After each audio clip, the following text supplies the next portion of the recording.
MS Excel 2016 के इस अध्याय में आज आप सीखेंगे PMT फॉर्मूले का उपयोग करना।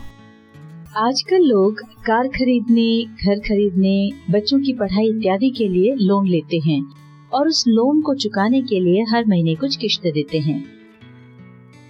जब हम लोन लेने की प्रोसेस करते हैं तो हम ये अवश्य जानना चाहते हैं कि कितने लोन अमाउंट पर कितने समय के लिए कितना ब्याज लगेगा और इन सब के आधार पर हमारी प्रतिमाह बनने वाली किश्त क्या होगी।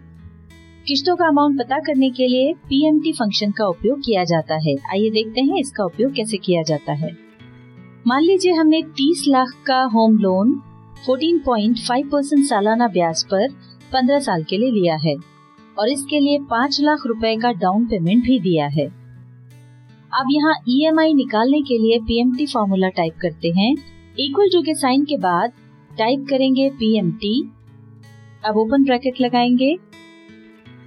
इसमें पहला आर्गुमेंट है रेट। हमने जो रेट लिया है वो है 14.5%। इस पर क्लिक करेंगे। अब यहाँ जो 14.5% ब्याज हमें देना है ये ब्याज की वार्षिक दर है और यहाँ हम चूंकि EMI प्रति माह दे रहे हैं इसलिए हमें मंथली रेट ऑफ इंटरेस्ट चाहिए, इसलिए हम इसमें 12 से भाग देंगे। अब कॉमा लगाने के बाद पीरियड डालेंगे जो कि 15 साल है, उसके लिए यहाँ क्लिक कर देंगे।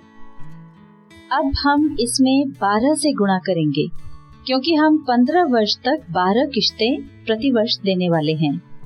कॉमा लगाने के बाद लोन राशि पर क्लिक करेंगे।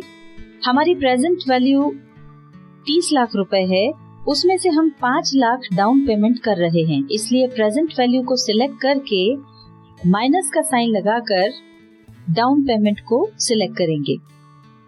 अब ब्रैकेट बंद कर एंटर प्रेस करेंगे। आपको जो राशि हर महीने के अंत में EMI के रूप में देनी होगी वो यहाँ पर आ गई है।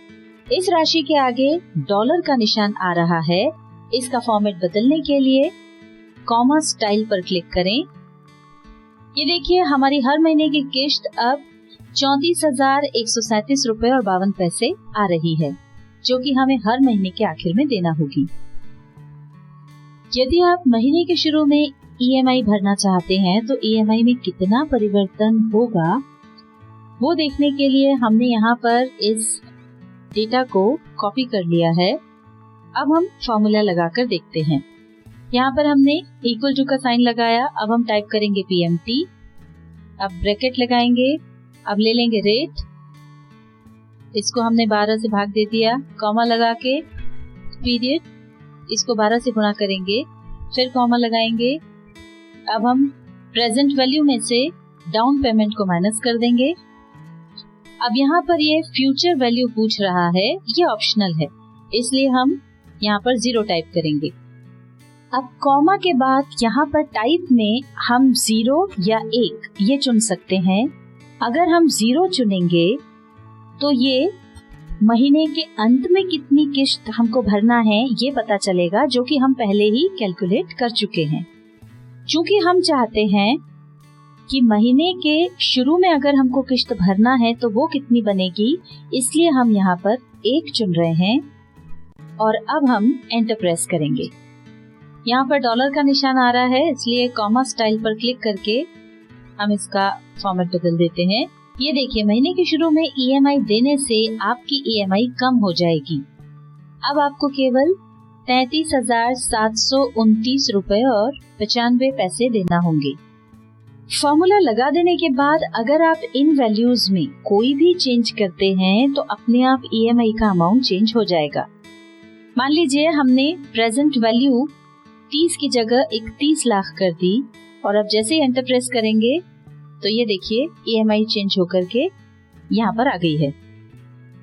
इसी तरह से अगर हम डाउन पेमेंट में कोई चेंज करेंगे, 5 लाख की जगह मान लीजिए हमने 4 लाख कर दिया, ये देखिए फिर EMI में चेंज आ गया।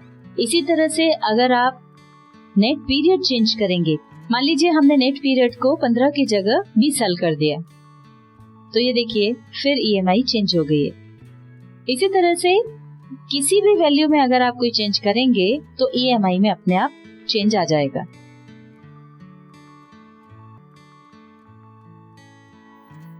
MS Excel 2016 के इस